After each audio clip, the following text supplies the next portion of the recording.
Hello student, welcome back to my YouTube channel home science diaries with Anjali Tiwari. आज हम शुरुआत करने वाले हैं मॉडल टेस्ट पेपर की। तो सभी लोग आ जाइए, जल्दी से जुड़ जाइए हमारे साथ और चैनल को लाइक कर दीजिए, शेयर कर दीजिए। ज़्यादा से ज़्यादा जो लोग जुड़ेंगे आप तो हमको पढ़ाने में भी अच्छा लगेगा। तो शुरुआत करने से पहले आई होप आप सभी अच्छे होंगे। तो चलिए शुरुआत करते हैं हम अपने मॉडल टेस्ट पेपर की। आज की क्लास होने वाली है बहुत ही शानदार। तो चलिए शुरू करेंगे। हमारा पहला क्वेश्चन है, प्रसार शिक्षण अधिगम प्रक्रिया का अंतिम चरण है। प्रसार शिक्षण अधिगम प्रक्रिया का अंतिम चरण है क्या? संतोष। ध्यान आकर्षण नहीं होगा, कार्यवाही नहीं होगी, कोई नहीं होगा। तो इसका राइट आंसर हो जाएगा बी ऑप्शन। नेक्स्ट, रक्त वर्ग वाला व्यक्ति सार्वभौमिक दाता कहलाता है। कौन सा रक्त वर्ग वाला व्यक्ति है जो ब्लड को डोनेट कर सकता है, सभी ब्लड ग्रुप को अपना ब्लड डोनेट कर सकता है। तो ए रक्त वर्ग, बी रक्त वर्ग, ए बी रक्त वर्ग या फिर ओ वर्ग। तो इसमें से ए नहीं होगा, बी नहीं होगा, ए बी भी नहीं होगा। तो आपका राइट आंसर क्या हो जाएगा? डी यानी ओ रक्त वर्ग। इसमें कोई एंटीजन नहीं हो पाया जाता। ये सबसे स्ट्रॉन्ग ब्लड होता है जो अपने आप में ही खुद की इम्यूनिटी बना लेता है। आपका नेक्स्ट क्वेश्चन हो जाएगा, लीगन्स मॉडल में संचार का छठा तत्व है। तो लीगन्स मॉडल में संचार का छठा तत्व कौन सा है? संचारक, श्रोता, संदेश या श्रोता प्रक्रिया। तो आपका राइट आंसर हो जाएगा डी, श्रोता प्रक्रिया। सुपर फास्ट रिवीजन है आपका, तो बने रहिए हमारे साथ। राष्ट्रीय प्रौढ़ शिक्षा कार्यक्रम में लिया जाने वाला आयु समूह है। तो कौन सा आयु समूह है राष्ट्रीय प्रौढ़ शिक्षा के लिए? 5 से 20, 15 से 25, 20 से 30 वर्ष या फिर 15 से 35 वर्ष। तो राष्ट्रीय प्रौढ़ शिक्षा 15 से 35 वर्ष की मानी गई है। तो आपका राइट आंसर हो जाएगा डी। नेक्स्ट, दिए हुए अंक वितरण के समस्त अंकों को जोड़कर उनकी संख्या से भाग देने पर जो भाग प्राप्त होता है वह कहलाता है, क्या कहलाता है? मध्यमान, मध्यांक, बहुलांक या मध्यमान विचलन। तो आपका कहलाएगा ये, जो अंक वितरण के समस्त अंकों को जोड़कर उनकी संख्या से भाग देने पर जो भाग प्राप्त होता है वह कहलाता है मध्यमान, मध्यांक या फिर बहुलांक या फिर मध्यमान विचलन। तो आपका राइट आंसर हो जाएगा मध्यांक।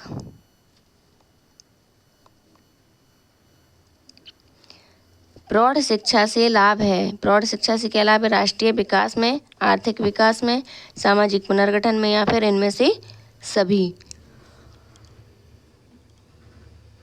तो प्रौढ़ शिक्षा से आपका राइट आंसर हो जाएगा डी।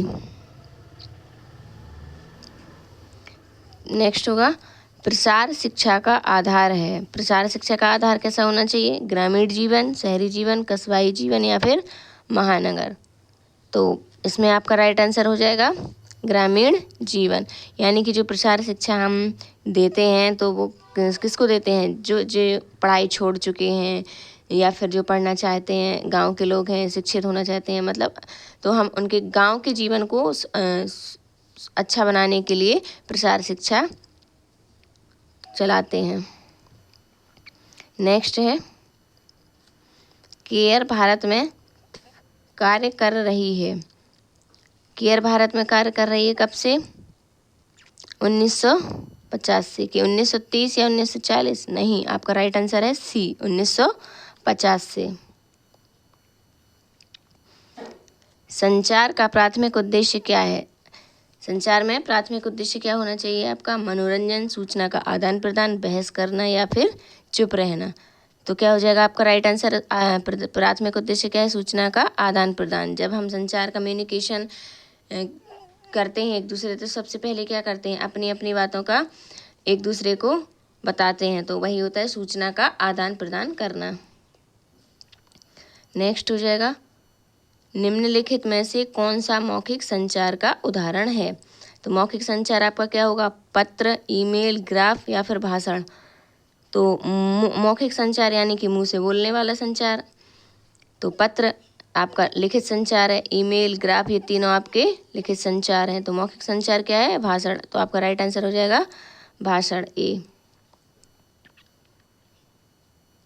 प्रभावी संचार के लिए सबसे महत्वपूर्ण तत्व क्या है?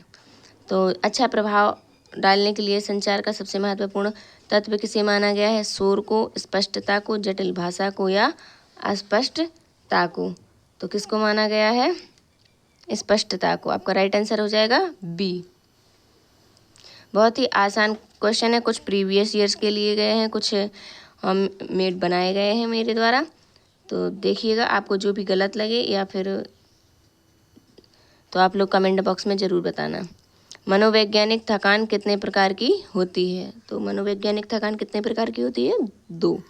कौन कौन सी होती है मनोवैज्ञानिक थकान? कौन कौन सी होती है ये आप लोग हमें कमेंट बॉक्स में बताएंगे। थकान कितने प्रकार, कौन कौन सी होती है?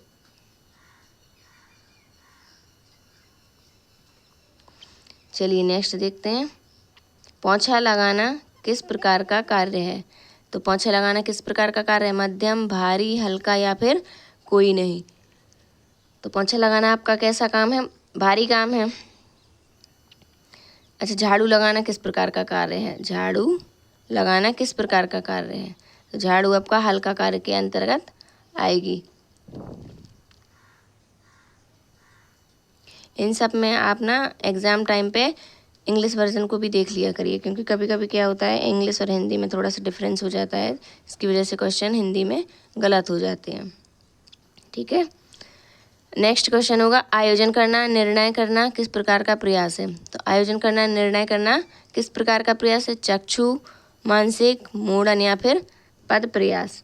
तो आयोजन करना, निर्णय करना, राइट आंसर हो जाएगा आपका मानसिक प्रयास। चलिए नेक्स्ट देखेंगे।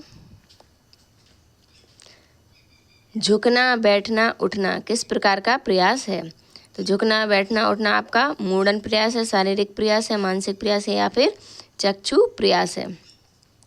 तो आपका राइट आंसर क्या हो जाएगा? मूढ़न प्रयास, यानी कि जिसमें मुड़ने वाली पोजीशन बने, इस जब मुड़ने जैसी स्थिति होती है जहाँ पे झुकना है, बैठना है, उठना है, इन सब में, तो उसमें मूढ़न प्रयास आएगा। कार्य सरलीकरण, कार्य सरलीकरण की कितनी तकनीक होती हैं? 2। कौन कौन सी होती हैं? 2, औपचारिक, पेन पेंसिल। तो आपका राइट आंसर हो जाएगा सी, यानी कि दोनों। नेक्स्ट, मार्विन मुंडेल ने कार्य सरलीकरण के परिवर्तन को कितने भागों में विभाजित किया? तो मार्विन मुंडेल ने कार्य सरलीकरण को कितने भागों में परिवर्तित किया है? 5 भागों में परिवर्तित किया है। आपका राइट आंसर हो गया सी। नेक्स्ट, कौन सा विटामिन रक्त का थक्का जमाने में सहायक होता है? तो कौन सा vitamin? Vitamin A, vitamin B, vitamin K या फिर विटामिन डी। तो आपका राइट आंसर हो जाएगा विटामिन के। विटामिन ए की कमी से कौन सा रोग होता है? रतौंधी। विटामिन बी की कमी से राइबोफ्लेविन यानी बी समूह है कि कई वर्ग होते हैं। विटामिन के रक्त का थक्का जमाने में उपयोग होता है। विटामिन डी आपकी कौन सा? सूखा रोग, हड्डी से संबंधित रोग होते हैं। नेक्स्ट, विटामिन शब्द किसने दिया? विटामिन शब्द किसने दिया? फंक, ल्यूनिन, मोल्डर।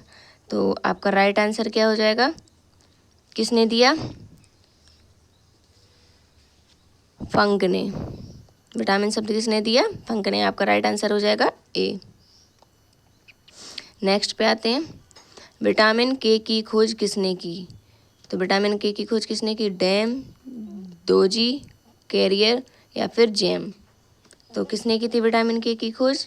आपका राइट आंसर हो जाएगा जेम ने की थी, जेम ने। नेक्स्ट क्वेश्चन, वयस्क में हड्डियों का कौन सा रोग हो जाता है? तो वयस्क को कौन सा रोग होता है? ऑस्टोमलेशिया, टेटेनी, ऑस्टियोपोरोसिस या चिलोसिस। तो ऑस्टियोपोरोसिस होता है आपका वृद्ध लोगों में। टिटेनी होता है बच्चों में, किसकी कमी से? कैल्शियम की कमी से। चिलोसिस होता है विटामिन बी की कमी से। तो आपका राइट आंसर कौन सा हो जाएगा? ए, ऑस्टोमलेशिया। नेक्स्ट पे आएंगे, शारीरिक थकान के निवारण का सर्वोत्तम उपाय है। जब आप कोई भी कार्य करते हैं और आपको शारीरिक थकान महसूस होती है तो उसको कम करने के लिए सर्वोत्तम उपाय क्या है? घूमेंगे फिरेंगे, टीवी देखेंगे, नींद लेंगे या फिर कुछ भी नहीं करेंगे। तो आपका राइट आंसर हो जाएगा आप भरपूर नींद लेंगे। तो आपका राइट आंसर हो जाएगा सी। विश्व तंबाकू निषेध दिवस कब मनाया जाता है? तो विश्व तंबाकू निषेध दिवस कब मनाया जाता है? 1 मई, 21 जून, 11 जुलाई या फिर 31 मई को। तो आपका राइट आंसर हो जाएगा 31 मई।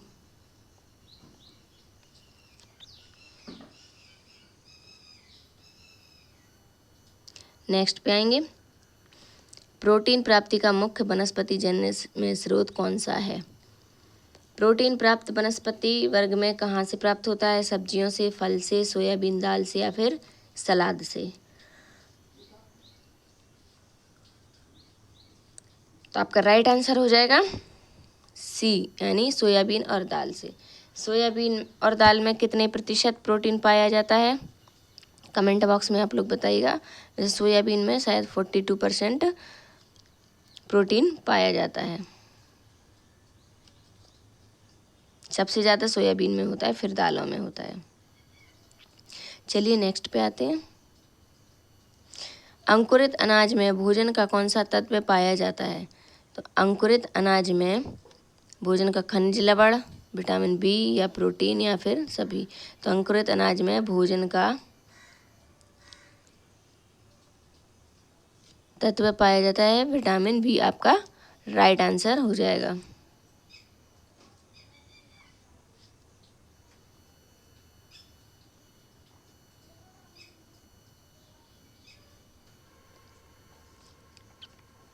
चलिए नेक्स्ट पे आएंगे, कितने दूध से 100 कैलोरी ऊर्जा प्राप्त होती है? तो कितना दूध 100 कैलोरी ऊर्जा देगी हमको? 1 कटोरी दूध, 1 प्याली दूध या 1 गिलास दूध या फिर 1 लीटर दूध। तो आपका राइट आंसर हो जाएगा 1 प्याली दूध से आपकी 100 कैलोरी ऊर्जा प्राप्त हो जाएगी। नेक्स्ट पे आते हैं, वसा की सबसे अधिक मात्रा किस दूध में पाई जाती है?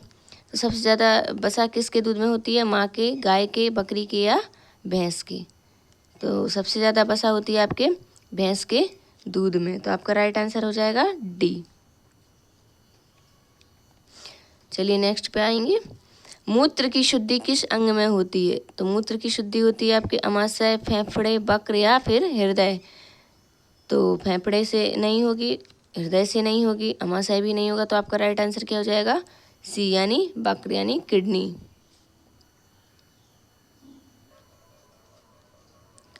चलिए नेक्स्ट पे आएंगे, मक्खियों द्वारा कौन सा रोग फैलता है? तो मक्खियों के द्वारा कौन सा रोग फैलेगा? हैजा, चेचक, टाइफाइड या फिर मलेरिया। मलेरिया आपका मच्छरों के द्वारा फैलता है, टाइफाइड आपके जल के द्वारा फैलता है, चेचक आपके हवा के द्वारा और जल के द्वारा फैलता है। तो आपका राइट आंसर हो जाएगा हैजा, मक्खियों के द्वारा हैजा रोग फैलता है। नेक्स्ट देखेंगे, कुएं के पानी के शुद्धिकरण हेतु क्या मिलाया जाएगा? तो कुएं के पानी के शुद्धिकरण हेतु क्या मिलाया जाएगा? Potassium permanganate, sodium chloride, zinc oxide या फिर सिरका। तो जब पानी गंदा होता है और उसके शुद्धिकरण के लिए हमें क्या मिलाना चाहिए? Potassium permanganate. तो आपका राइट आंसर हो जाएगा ए। क्या हो जाएगा आपका राइट आंसर? ए। चलिए नेक्स्ट और आज का लास्ट क्वेश्चन देख लेते हैं। परिवार पर्याप्त निश्चित एवं संबंधों द्वारा प्रतिपादित एक ऐसा समूह है जो बच्चों को पैदा करने तथा लालन पालन की व्यवस्था करता है। कथन किसने दिया? यह कथन किसने दिया आपका? जॉन ने, मैकाइवर पेज ने, मजूमदार ने या फिर ऑफ बोर्न ने। तो आपका राइट आंसर हो जाएगा मैकाइवर एवं पेज ने आपकी ये परिभाषा दी हुई है। तो ये थी हमारी आज की कुछ क्वेश्चन जो प्रीवियस ईयर से थे और कुछ न्यू बनाए गए थे। तो आई होप आप सबको पसंद आए होंगे। तो ये हमारे चैनल को एक बार शेयर ज़रूर कर दीजिएगा और जो नए हैं सब्सक्राइब भी कर लीजिएगा। बहुत बहुत धन्यवाद आप सभी का। आप लोग हमारे साथ बने रहिएगा, ऐसे ही नई क्लास के साथ मिलते रहेंगे। तब तक के लिए धन्यवाद।